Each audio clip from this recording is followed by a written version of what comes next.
السلام عليكم ورحمة الله وبركاته. أشهد أن لا إله إلا الله وحده لا شريك له وأشهد أن محمدا عبده ورسوله. أما بعد فأعوذ بالله من الشيطان الرجيم. بسم الله الرحمن الرحيم.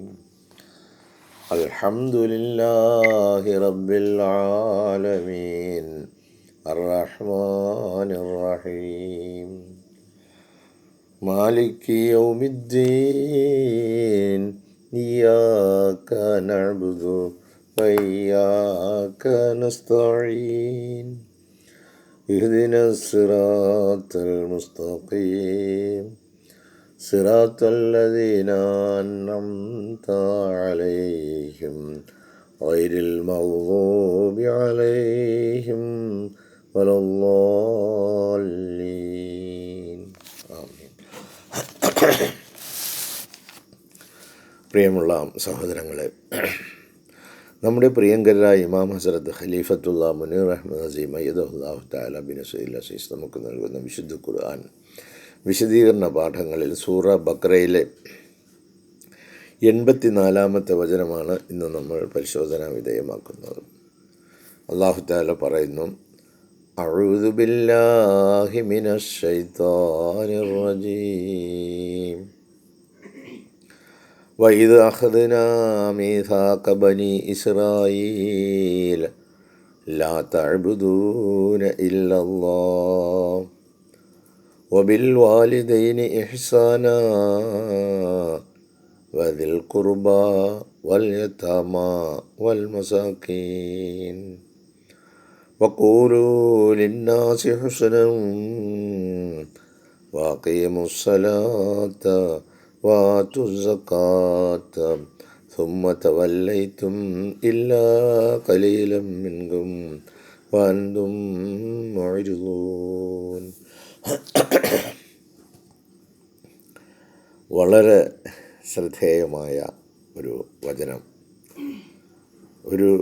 പക്ഷേ മനുഷ്യകുലത്തിന് ഈ ഒരൊറ്റ വചനം അനുസരിച്ച് പ്രവർത്തിക്കുകയാണെങ്കിലും ഈ ലോകത്ത് ശാന്തിയും സമാധാനവും ഒക്കെ കണ്ടെത്താൻ കഴിയുന്ന വളരെ അനുഗ്രഹീതമായ ഒരു വചനം. നമുക്കിതിൻ്റെ വാക്കുകളുടെ അർത്ഥം ഒന്ന് പരിശോധിക്കാം. ഇത് അഹ്ദന, നാം സ്വീകരിച്ച സന്ദർഭം ഓർക്കുക. മീഥാക്ക, ഒരു ഉടമ്പടി. ബനി ഇസ്രായേലുകളുമായി, ഇസ്രായേൽ സന്തതികളുമായി നാം ഒരു ഉടമ്പടി ഉണ്ടാക്കി. ആ കാര്യം നിങ്ങളൊന്ന് ഓർക്കുക, അത് സംബന്ധമായി നിങ്ങളൊന്ന് ചിന്തിക്കുക. ആ ഉടമ്പടിയിലെ കാതലായ ഒന്നാമത്തെ ഭാഗം ലാ തഅ്ബുദൂന ഇല്ലല്ലാഹ്. ലാ തഅ്ബുദൂന, നിങ്ങൾ ആരാധിക്കരുത്, ഇല്ലല്ലാഹ്, അല്ലാഹുവിനെ അല്ലാതെ. ഏറ്റവും പ്രസക്തമായ പ്രബലമായ കൽപ്പന, അള്ളാഹുവിനെ അല്ലാതെ ആരാധിക്കരുത്.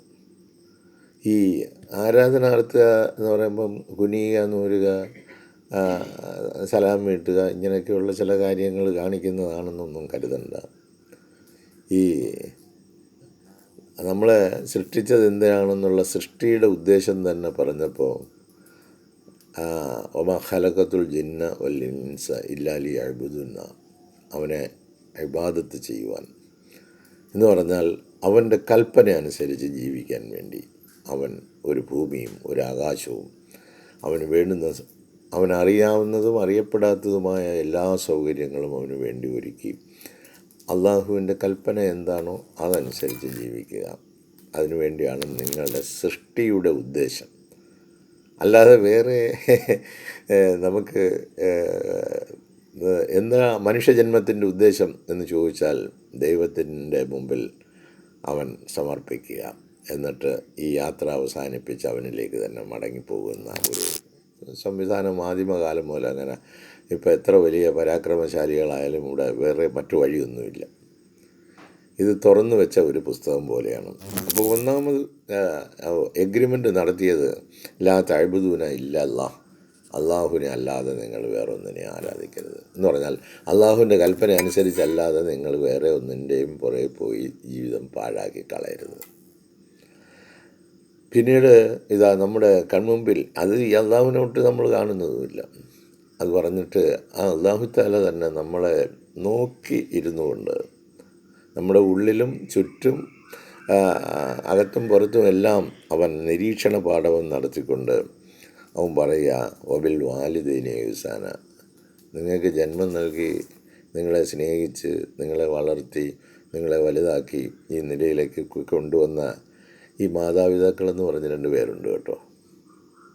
ഇപ്പോൾ പെൺപിള്ളേരൊക്കെ എന്ന് പറഞ്ഞാൽ കല്യാണം കഴിച്ചങ്ങ് പോയി കഴിഞ്ഞാൽ പിന്നെ മാതാവും പിതാവും ആരാണെന്ന് പോലും അറിയാൻ അവർക്ക് സമയമില്ല. കാരണം എന്ത്, അവരുടെ ഭർത്താവായി കുഞ്ഞുങ്ങളായി എല്ലാം ആയി അതങ്ങ് പോയി. മക്കളാണെങ്കിൽ നല്ല ജോലിയൊക്കെ കിട്ടി, അവർക്ക് അവരുടെ ഭാര്യമാർക്കും ജോലിയായി, എല്ലാവരും അതുമായി കഴിയുമ്പോഴത്തേക്ക് പിന്നെ മാതാപിതാക്കൾ എവിടെയെങ്കിലും വല്ല കുണ്ടിലോ കുഴിയിലോ കൊണ്ടുവന്ന് പോലും നോക്കാനും അന്വേഷിക്കാനും ഒന്നും അവർക്ക് സമയവും കിട്ടത്തില്ല. അങ്ങനെയുള്ള ഒരു പ്രത്യേക കാലഘട്ടത്തിലാണ് നമ്മൾ നിൽക്കുന്നത്. അപ്പോഴാണ് എടാ ഈ ബനി ഇസ്രായേലുകൾക്ക് കൊടുത്ത നിയമം കൊണ്ടാണോ ഇങ്ങോട്ട് വരുന്നത്?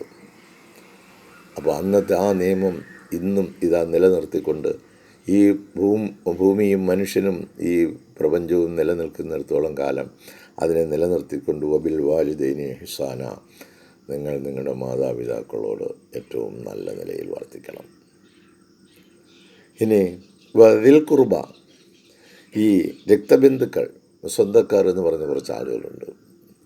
നമ്മുടെ സഹോദരന്മാർ, സഹോദരിമാർ, അവരുടെ മക്കൾ, അവരുമായിട്ട് ബന്ധപ്പെട്ട് വരുന്ന മൂത്താപ്പയുടെ മക്കൾ, ഇളയപ്പാടെ മക്കൾ, മൂത്ത സഹോദരിയുടെ മക്കൾ, ഇളയ സഹോദരി, ഇങ്ങനെയൊക്കെയുള്ള ചില രക്തബന്ധത്തിൽപ്പെട്ട കുറേ ആളുകളുണ്ട്. ദിൽ കുർബ. അപ്പോൾ അത്തരത്തിലുള്ള രക്തബന്ധുക്കളോട്, സ്വന്തക്കാരോട് നിങ്ങൾ ഏറ്റവും നല്ല നിലയിൽ വർത്തിക്കണം. അപ്പോൾ ആ രക്തബന്ധുക്കളോട് ഏറ്റവും നല്ല നിലയിൽ വർത്തിക്കാൻ അല്ലാഹു തആല കൽപ്പിച്ച് അങ്ങനെ അവരെ എല്ലാവരെയും കൂടെ ഒരുമിച്ച് കൂട്ടിയപ്പോഴാണ് ചോദിച്ചത് തബ്ബൻ ലക യാ മുഹമ്മദ്, എടാ മുഹമ്മദ് നിനക്ക് നാശം സംഭവിക്കട്ടെ, ഇതിനാണോ അള്ളാഹുവിനെ ആരാധിക്കാൻ പറയാനാണോ ഞങ്ങളുടെ ദൈവങ്ങളെയൊക്കെ കളഞ്ഞിട്ട് എന്ന് പറഞ്ഞ് നബി സല്ലല്ലാഹു അലൈഹി വസല്ലമയുടെ നേരെ പറഞ്ഞു.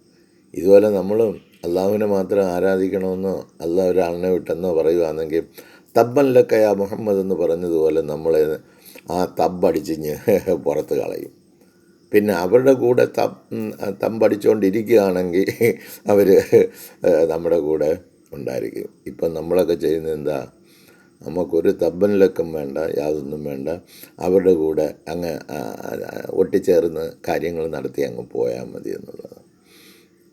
ഇതെല്ലാം നമ്മൾ ആ ചരിത്രവുമായിട്ടും കൂടി ബന്ധിതമാക്കി നിർത്തി ഇത് വായിക്കാനും പഠിക്കാനും മനസ്സിലാക്കാനും കഴിയുമ്പോഴേ അറിയാനൊക്കെ ദിൽ കുർബ, ഏറ്റവും അടുത്ത രക്തബന്ധുക്കൾ, സ്വന്തക്കാർ, അവരിലേക്ക് നീ ഈ സന്ദേശം എത്തിക്കുക.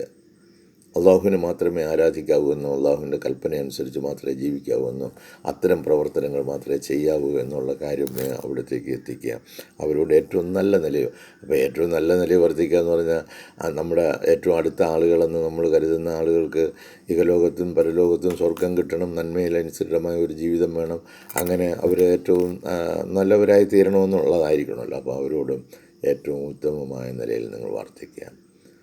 വലിയ താമ, ഈ അനാഥരുണ്ട്, ചിലപ്പം മാതാവ് കാണും പിതാവ് കാണത്തില്ല, പിതാവ് കാണും മാതാവ് കാണത്തില്ല, ചിലപ്പം മാതാവും പിതാവും കാണത്തില്ല. അങ്ങനെ സംരക്ഷിക്കപ്പെടാനും ഉത്തരവാദിത്വ നിർവഹണത്തിനും ആളില്ലാതെ പോകുന്ന അനാഥ ബാല്യങ്ങളും അനാഥരായ ആളുകളും അനാഥരും ഈ സമൂഹത്തിൽ ആവോളമുണ്ട്.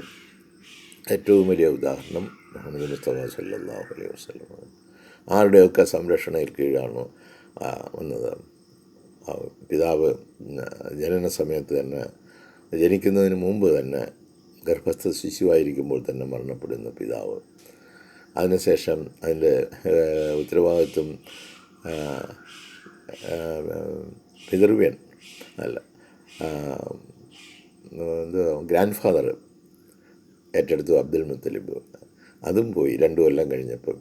അപ്പോൾ മാതാവ് നോക്കി 6 വയസ്സ് വരെ. അപ്പോൾ അവരും പോയി. അത് കഴിഞ്ഞിട്ട് ഗ്രാൻഡ് ഫാദർ നോക്കി, അദ്ദേഹവും 2 കൊല്ലം കഴിഞ്ഞു. പിന്നെ അബൂ താലിബിനെ ഏൽപ്പിച്ചു. പാവപ്പെട്ടവൻ്റെ കയ്യിലാന്ന് പണമൊന്നുമില്ല, ദരിദ്രനാണ്. അപ്പോൾ അങ്ങനെ അതും ബുദ്ധിമുട്ടായിരുന്നു. പിന്നെ അലിയേയും കൂടെ കൂട്ടിക്കൊണ്ടൊക്കെ ഖദീജ റളിയല്ലാഹു അൻഹയുടെ കൂടെയൊക്കെ അങ്ങനെയൊക്കെ ജീവിതം വളരെ ബുദ്ധിമുട്ടി തന്നെയാണ് മുന്നോട്ട് പോയിക്കൊണ്ടിരുന്നത്. ഇത്തരത്തിലുള്ള സാഹചര്യങ്ങളൊക്കെ ജീവിതത്തിലേക്കുണ്ടോ? അതുകൊണ്ട് നിങ്ങൾ അനാഥരായ ആളുകളുടെ ബുദ്ധിമുട്ടും പ്രയാസവും എന്താണ് എന്ന് ഓരോരുത്തരുടെയും സംരക്ഷണയും കീഴിൽ വന്ന മുഹമ്മദ് മുസ്തഫ സല്ലല്ലാഹു അലൈഹി വസല്ലമ തന്നെയാണ് അതിൻ്റെ ഏറ്റവും വലിയ ഉദാഹരണം. അപ്പോൾ അത്തരത്തിലുള്ളവരെ സംരക്ഷിക്കുന്നതിന് വേണ്ടി വേണ്ടുന്ന കാര്യങ്ങളൊക്കെ നിങ്ങൾ ചെയ്യണം. കൽപ്പനയാണ്. വൽ മസാക്കീൻ, അതുപോലെ നിർധനരായ ദരിദ്രരായ ആളുകൾ, മസാക്കീൻ, അവരുടെ സംരക്ഷണം. സാമ്പത്തിക സ്ഥിതിയില്ല, ബുദ്ധിമുട്ടാണ്.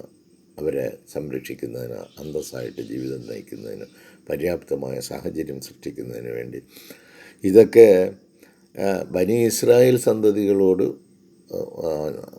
ഒരാളോടൊന്നുമല്ല, ഒരു ജനതയോട്, ഒരു സമൂഹത്തോട് ഇതുപോലെ ഈ കൽപ്പനകളൊക്കെ ഇന്ന് മാനവകുലത്തിൻ്റെ മുമ്പിൽ നിൽക്കുകയാണ്. എന്താണ്? നിങ്ങളുടെ മാതാപിതാക്കളെ അങ്ങേയറ്റം ആദരിക്കണം. നിങ്ങളുടെ അടുത്ത രക്തബന്ധുക്കളോട് ഏറ്റവും ഉന്നതമായ നിലയിൽ പെരുമാറണം. അനാഥരായ ആളുകളുടെ സംരക്ഷണം, അനാഥ കുട്ടികളുടെ സംരക്ഷണവും ഉത്തരവാദിത്വവും നിങ്ങൾക്കുണ്ടായിരിക്കണം. നിർധനരായ ആളുകളുടെ കാര്യത്തിന് പ്രത്യേകം ശ്രദ്ധയുണ്ടായിരിക്കണം. അപ്പോൾ ഈ കാര്യങ്ങളൊക്കെ ചെയ്യാൻ എന്തോ ചെയ്തത്? ഖുർആൻ പിന്നെ ഈ പരിശുദ്ധ റമദാൻ മാസത്തിൽ ഖുർആൻ ഓതി അങ്ങ് നീട്ടി ഓതി റെഡിയാക്കി അങ്ങ് വെച്ച് കൊടുക്കുകയല്ലേ നമ്മൾ ചെയ്യുന്നത്. ഈ കൽപ്പനകളൊക്കെ ചുമ്മാ വായിച്ചേമച്ച് ഹൂന്ന് ഊതി വിടുന്ന ഒരു ഏർപ്പാടിലൂടെ. എന്നിട്ട് പറഞ്ഞു, വഖൂലു ലിന്നാസി ഹുസ്ന. ലോകത്ത് ജനങ്ങളുണ്ട്, ജനത. അവരോട് നിങ്ങൾ ഏറ്റവും ഉത്തമമായ നിലയിൽ, നല്ല നിലയിൽ സംസാരിക്കണം, നല്ല നിലയിൽ പെരുമാറണം. ഏറ്റവും വലിയ ഒരു തത്വം അവരുടെ മുമ്പിൽ വെച്ച് കൊടുത്തു. ലോകാ സമസ്ത സുഖിനോ ഭവന്തു. മുഴുവൻ ലോകവും സുഖം അനുഭവിക്കാൻ പര്യാപ്തമായ നിലയിലുള്ള ആ കൽപ്പനയെടുത്ത് ഈ കൽപ്പനയുടെ കൂടെ വെച്ചു. വഖൂലു ലിന്നാസി ഹുസ്ന. ഈ കാര്യങ്ങളൊക്കെ നിങ്ങൾ ചെയ്യണമെന്ന് പറഞ്ഞ കാര്യങ്ങളാണ്. ഇതൊക്കെ നമ്മൾ ചെയ്യണം കേട്ടോ. നമ്മളെല്ലാവരും കൂടെ ചേർന്ന് ചെയ്യേണ്ട കാര്യങ്ങളുണ്ട്, ഒറ്റയ്ക്ക് ചെയ്യേണ്ട കാര്യമുണ്ട്. ഇത് ബനി ഇസ്രായേൽ സന്തതികളോട് കരാർ ചെയ്തെന്ന് പറഞ്ഞു. അപ്പോൾ ഇതൊരു ജനതയോട് ചെയ്യുന്ന കരാറാണ്.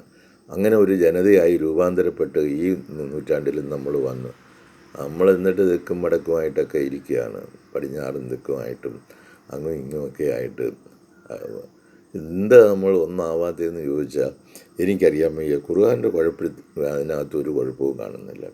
പിന്നെ നമ്മളിൽ ഒരുപാട് കുഴപ്പങ്ങൾ സംഭവിച്ചു പോയി. അതൊക്കെ ഒന്ന് കഴുകിക്കളഞ്ഞൊന്ന് റെഡിയാക്കണം. അതുകൊണ്ട് മനുഷ്യരോട്, ആളുകളോട് നല്ല നിലയിൽ വർത്തിക്കാൻ നമുക്കതേ പറഞ്ഞിട്ടുള്ളൂ. നമുക്ക് മോശമായ നിലയിലുള്ള ഒരു കാര്യവും ആരോടും ചെയ്യാനും പറയാനും നമുക്ക് പാടില്ല. അത് കൽപ്പനയാണ്. അപ്പോൾ നമ്മൾ നല്ല നിലയിൽ വർത്തിക്കുക. അപ്പോൾ മോശമായ നിലയിലുള്ള എന്തെങ്കിലും പ്രവൃത്തികൾ ആരെങ്കിലും നമ്മളോട് ചെയ്തു എന്ന് നമുക്ക് തോന്നുകയാണെങ്കിൽ, നമുക്ക് തോന്നിയാലും മതി, അവർക്ക് അങ്ങ് ക്ഷമിച്ചു കൊടുത്തേക്കുക. അല്ലെങ്കിൽ സന്തോഷത്തോടെ അതിൻ്റെ കാര്യം പറഞ്ഞ് മനസ്സിലാക്കി അതങ്ങ് അവസാനിപ്പിച്ച് കളയുക. മനസ്സിലൊന്നും വെച്ചുകൊണ്ടിരിക്കരുത്. ഹൃദയത്തിൽ വെച്ചുകൊണ്ടിരിക്കുന്നത് നന്മ മാത്രമായിരിക്കണം, അള്ളാഹുവിനെ മാത്രമായിരിക്കണം, സ്നേഹം മാത്രമായിരിക്കണം, സൗഹൃദം മാത്രമായിരിക്കണം. അവിടെ യാതൊരു പകയും വെറുപ്പും വിദ്വേഷവും കുടിലതയും വക്രതയും ഒന്നും ഉണ്ടാകരുത്. അങ്ങനെ ചെയ്യുന്നെങ്കിൽ ഇതൊക്കെ കേട്ടുകൊണ്ടിരിക്കുന്നത് കൊണ്ട് അർത്ഥമുള്ളൂ, പറഞ്ഞുകൊണ്ടിരിക്കുന്നത് എനിക്കും ഇതിൽ അർത്ഥം ഉണ്ടാകുന്നുള്ളൂ. എന്നിട്ട് പറഞ്ഞു, ഖീമുസ്സലാത്ത, എല്ലാവരും കൂടെ ചേർന്ന് അവൻ്റെ മുമ്പിൽ അങ്ങ് നമസ്കരിച്ചോണം. നമസ്കാരത്തെ നിങ്ങൾ നിലനിർത്തിക്കൊള്ളണം. ബഹുജനോ ജനതയ്ക്ക് മൊത്തത്തിലാണ്. അപ്പം ഈ സ്നേഹവും സൗഹൃദവും കാണിക്കുന്ന അദമ്യമായ, ഉദാത്തമായ, അമൂല്യമായ ഗുണഗണങ്ങളുടെ സമ്മിശ്ര സമ്മേളനമായ ഒരു സംഘം ആളുകൾ ഈ ലോകത്ത് ഉയർത്തെഴുന്നേറ്റ് വരണം. അവർ അള്ളാഹുവിൻ്റെ മുമ്പിൽ നമസ്കാരം നിർവഹിക്കുന്നവരും വാത്തു സക്കാത്ത് കൊടുക്കുന്നവരും. നമ്മൾ കഷ്ടപ്പെട്ടുണ്ടാക്കുന്ന നമ്മുടെ ധനം സമൂഹത്തിലെ ദരിദ്രരായ ആളുകളിലേക്ക് എത്തിക്കുന്നതിന്, ആവശ്യക്കാർക്ക് കൊടുക്കാനാണ് മസാക്കിൻ എന്ന് പറയുന്നത്. മിസ്കിന്മാർക്ക്, ആവശ്യക്കാരായ നീഡി പീപ്പിൾ എന്ന് ഖുർആൻ പറയുന്നു. വാത്തു സക്കാത്ത, ഇതൊക്കെ ചെയ്യാൻ പറഞ്ഞു, ഇതൊക്കെ നിങ്ങൾക്ക് നൽകി, നിങ്ങൾക്ക് അനുഗ്രഹം ചെയ്തു, ഇതെല്ലാം ഏർപ്പാടുമാക്കി, ഉപദേശവും നൽകി. സുമ്മ തവല്ലയിത്തും ഇല്ലാ കലീലൻ, നിങ്ങളിൽ ഒരു ചെറു വിഭാഗം ഒഴികെ ബാക്കി എല്ലാവരും പിന്തിരിഞ്ഞു പോയി. ഇതൊന്നും ചെയ്യത്തില്ല. പിന്തിരിഞ്ഞു പോയവരാരാണെന്ന് നമ്മൾ ഓരോരുത്തരോടും ചോദിച്ചാൽ നമ്മൾ ഓരോരുത്തരും അതല്ലയോ ഒന്ന് ആത്മപരിശോധന നടത്തി നോക്കണേന്ന് പറയുന്നുള്ളൂ കേട്ടോ. ആരും പോയി എന്നൊന്നും ഞാൻ പറഞ്ഞെന്നും പറഞ്ഞിനി കുഴപ്പമാവരുത്. സുമ്മ തവല്ലയിത്തും, നിങ്ങൾ പിന്തിരിഞ്ഞു പോയി. ഇല്ല കലീലം മിൻകും, നിങ്ങളിൽ വളരെ ചുരുക്കം ആളുകൾ ഒഴികെ ബാക്കി എല്ലാവരും എന്തെങ്കിലുമൊക്കെ ന്യായം പറഞ്ഞുകൊണ്ട്, കാര്യം പറഞ്ഞുകൊണ്ട് അങ്ങ് പിന്തിരിഞ്ഞങ്ങ് പോയി എന്ന് പറഞ്ഞാൽ അതെന്താ? നിങ്ങളുടെ സ്വാർത്ഥത, നിങ്ങളുടെ സ്വന്തം താല്പര്യങ്ങൾ സംരക്ഷിക്കുന്നതിന് വേണ്ടി മാത്രം നിങ്ങൾ നിലകൊള്ളുന്നവരാണ്. അതുകൊണ്ട് നിങ്ങൾക്ക് നിങ്ങളുടെ താല്പര്യങ്ങൾ സംരക്ഷിക്കാൻ വേണ്ടി നിലകൊള്ളുകയാണെങ്കിൽ ഇങ്ങനെയുള്ള പ്രസ്ഥാനത്തിനകത്ത് ഒരുമിച്ച് ചേർന്ന് നിൽക്കാൻ നോക്കത്തില്ല. കാരണം സ്വാർത്ഥമതികളാണ്. അപ്പോൾ അവരുടെ ഇഷ്ടം അനുസരിച്ച് അവരവരുടെ കൊട്ടാരങ്ങളിൽ അങ്ങനെ വസിക്കും. രാവെന്നും പകലൊന്നും ഇല്ലാതെ സുഖമായിട്ട് ഇങ്ങനെ കഴിയാമെന്ന്. അവസാനം അറിയും കേട്ടോ കാര്യങ്ങളുടെ യാഥാർത്ഥ്യം. ഇനി വാന്തും മൊയ്തുലൂൻ എന്ന് പറഞ്ഞ അവസാനം ഇതാ നമ്മളെയും പിടികൂടിയിരിക്കുക. നിങ്ങളും എന്ത് ചെയ്യണം? You too turn aside. നിങ്ങളും ഇതാ now you too also set aside. നിങ്ങളും ഇപ്പോൾ എന്ത് ചെയ്ത് പിന്തിരിഞ്ഞു പോയി. വേണ്ടതുപോലെ ഒരുമിച്ച് നിന്നില്ല. ഈ കാസിന് വേണ്ടി, for the cause of almighty Allah, സർവശക്തനായ അള്ളാഹുവിന് വേണ്ടി നിലകൊള്ളുവാൻ ആരുണ്ട്? അവന് വേണ്ടി ജോലി ചെയ്യുവാൻ ആരുണ്ട്? ആ നിലയിൽ ഈ പറഞ്ഞ കാര്യങ്ങളൊക്കെ ഏറ്റെടുക്കാൻ മാതാപിതാക്കളോട് ഏറ്റവും ഉത്തമമായ നിലയിൽ വർത്തിക്കുവാനുള്ള അതൊരു ശ്രമകരമായ ജോലിയല്ലേ. അവർക്ക് വേണ്ടുന്നതൊക്കെ സൗകര്യപ്പെടുത്തി റെഡിയാക്കി കൊടുക്കുവാനുള്ള ഉത്തരവാദിത്വം നമ്മുടെ ഉണ്ടായിരിക്കണം സദാസമയവും. അതുപോലെ ഏറ്റവും അടുത്ത ബന്ധുസ്വന്തങ്ങളിലുള്ള ആളുകൾക്ക് നന്മ പറയുവാനും അവരോട് നന്മയിൽ അധിഷ്ഠിതമായ ഒരു ജീവിതത്തിന് വേണ്ടി ഉപദേശിക്കുവാനുള്ള ആർജവം നമ്മളിലേക്ക് ഉണ്ടായി വരണമെങ്കിൽ നമ്മളങ്ങനെ ചെയ്യുന്നവരായിരിക്കണം കേട്ടോ. അതുപോലെ അനാഥരായ ആളുകളെ നമുക്ക് ചേർത്ത് നിർത്തുന്നതിന് വേണ്ടി എന്ത് സൗകര്യവും നമ്മൾ ഒരുക്കിയിരിക്കുന്നത്. ഒന്നും ചെയ്തില്ല. വൽ മസാക്കീൻ, അതുപോലെ സമൂഹത്തിൽ ജീവിക്കുവാൻ ആവശ്യമായിട്ടുള്ള സാധന സാമഗ്രികളില്ലാത്ത ആളുകൾക്കാണ് മസാക്കീൻ എന്ന് പറയുന്നത്. അത്തരത്തിലുള്ള ആളുകൾക്ക് സൗകര്യപ്രദമായ നിലയിൽ ചെയ്യുവാനുള്ള പ്രവർത്തനങ്ങളും. പിന്നെ ആരോട് സംസാരിച്ചാലും അള്ളാഹുവിൻ്റെ സൃഷ്ടികളാണ്, അവരോട് ഏറ്റവും നല്ല നിലയിൽ മാത്രം സംസാരിക്കുക എന്ന ഒരു കൽപ്പന. പിന്നെ പ്രാർത്ഥന, നമ്മുടെ ധനത്തിൻ്റെ അവകാശം സമൂഹത്തിലുള്ള ആവശ്യക്കാരിലേക്ക്, നീഡി പീപ്പിളിലേക്ക് കൊടുക്കാൻ വേണ്ടി ഈ കാര്യങ്ങളൊക്കെ ചെയ്തുകൊണ്ട് നിങ്ങൾ മുന്നേറുകയാണെങ്കിൽ, എന്നിട്ട് അല്ലാഹു തആല തന്നെ പറയുന്നിട്ട് ഇങ്ങനെയൊക്കെ കരാറ് ഒക്കെ ചെയ്യുകയും പറയുകയൊക്കെ ചെയ്തു. നമ്മളോടും ഇതൊക്കെ ചെയ്തെങ്കിലോ തവല്ലയിത്തുമില്ല കലീലം മിൻകും, നിങ്ങളിൽ വളരെ തുച്ഛം പേര് മാത്രമേ നിങ്ങളിത് പിന്തിരിഞ്ഞു പോകാതുള്ളൂ, ബാക്കി എല്ലാവരും അങ്ങ് പോയി. അന്തുമായിരുന്നു. ഇപ്പോഴും നോക്കുകയാണെങ്കിലോ അന്തും നിങ്ങളും പിന്തിരിഞ്ഞു പോയിരിക്കുന്നു. ഈ പറഞ്ഞ കാര്യങ്ങളൊന്നും ചെയ്യാൻ വേണ്ടി ഒന്നും ചെയ്യുന്നില്ല. നല്ലതുപോലെ നമ്മളെല്ലാം യോഗത്തിനാണെന്നും പറഞ്ഞ് എല്ലാവരും കൂടെ ഒരുമിച്ച് കൂടിയിരുന്ന് നല്ല ആപ്പാടും അടിച്ച് നല്ലതുപോലെ കണ്ടു കേട്ട് ഷെയ്ക്കാനും കൊടുത്ത് സലാമും പറഞ്ഞ് നമ്മളങ്ങ് പിരിയും. അങ്ങനെ ഒരുമിച്ച് കൂടിയാൽ തന്നെ നമുക്ക് ഷെയ്ക്ക് ഹാൻഡ് കൊടുക്കാനോ അല്ലെങ്കിൽ ഒരു സലാം പറയാനോ ഒന്ന് ആലിംഗനോ ബദ്ധരാകാനോ സൗഹൃദം വേണ്ട രീതിയിൽ പങ്കെടുക്കാനോ കഴിയാത്ത ശത്രുക്കളുടെ സങ്കേതവുമായിട്ടും വന്ന് പിരിഞ്ഞു പോകുന്ന ഒരു ഇടവുമായിട്ട് മാറിയിരിക്കുന്നു. എന്നിട്ട് നമ്മൾ മാത്രമേ അത് തിന്നുന്നുള്ളൂ കേട്ടോ. സാധുക്കളായ ആളുകൾ, ഈ പറയപ്പെട്ട വിഭാഗത്തിൽപ്പെട്ട ആർക്കും ഒന്നും തന്നെ നമ്മൾ കൊടുക്കുകയില്ല. സാധാരണ എല്ലാ യോഗങ്ങളിലും അങ്ങനെ ചെയ്യുന്നത്. ഏത് സാമുദായിക യോഗമായാലും ഏത് രാഷ്ട്രീയ യോഗമായാലും അവരിൽ ഏറ്റവും ധനവാന്മാരായ ആളുകളും അതിന് ഗമയ്ക്കൊത്ത ആളുകളും മാത്രം പങ്കെടുക്കുന്ന ആളുകളാണ്, അല്ലാതെ സാധുക്കളായ ആളുകളൊന്നും അങ്ങനെയുള്ള കാര്യങ്ങൾക്കൊന്നും.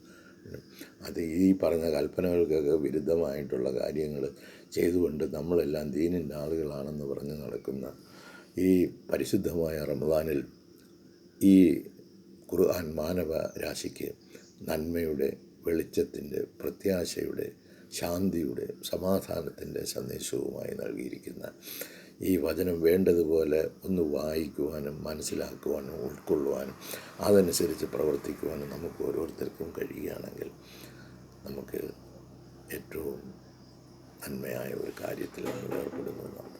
അതുകൊണ്ട് നമുക്ക് ആർക്കും ആരോടും ഒരു വെറുപ്പുമില്ല, ഒരു വിദ്വേഷവുമില്ല, ഒരു പകയുമില്ല. എല്ലാ സഹോദരിമാരും ഒരുമിച്ച് ചേർന്ന് നിൽക്കുക, ആലിംഗനബദ്ധരായി നിൽക്കുക. അത് കണ്ട് നമ്മുടെ മക്കളും അതുപോലെ ആലിംഗനബദ്ധരായി നിൽക്കണം. നന്മ മാത്രമേ നമ്മുടെ കണ്ണിൽ നിന്നും പ്രസരിക്കാവൂ. തിന്മയുടെ ഒരു കാഴ്ചയും നമ്മളിൽ നിന്നും പുറത്തേക്ക് വരുന്നത്. ആ നിലയിൽ ആയിത്തീരുവാനുള്ള സൗഭാഗ്യം അല്ലാഹു തആല നമുക്ക് ഓരോരുത്തർക്കും നൽകി അനുഗ്രഹിക്കട്ടെ. ഇതിൻ്റെ വിശദീകരണങ്ങളുമായി ഇൻഷാ അല്ലാഹ് അല്ലാഹു തആല അനുഗ്രഹിക്കുകയാണെങ്കിൽ നാളത്തെ പ്രഭാതത്തിൽ നമ്മൾ വീണ്ടും കണ്ടുമുട്ടും. ജസാക്കുമുല്ലാഹി ഖൈറൽ ജസാ. അസ്സലാമു അലൈക്കും വറഹ്മത്തുള്ളാഹി വബറകാതുഹു.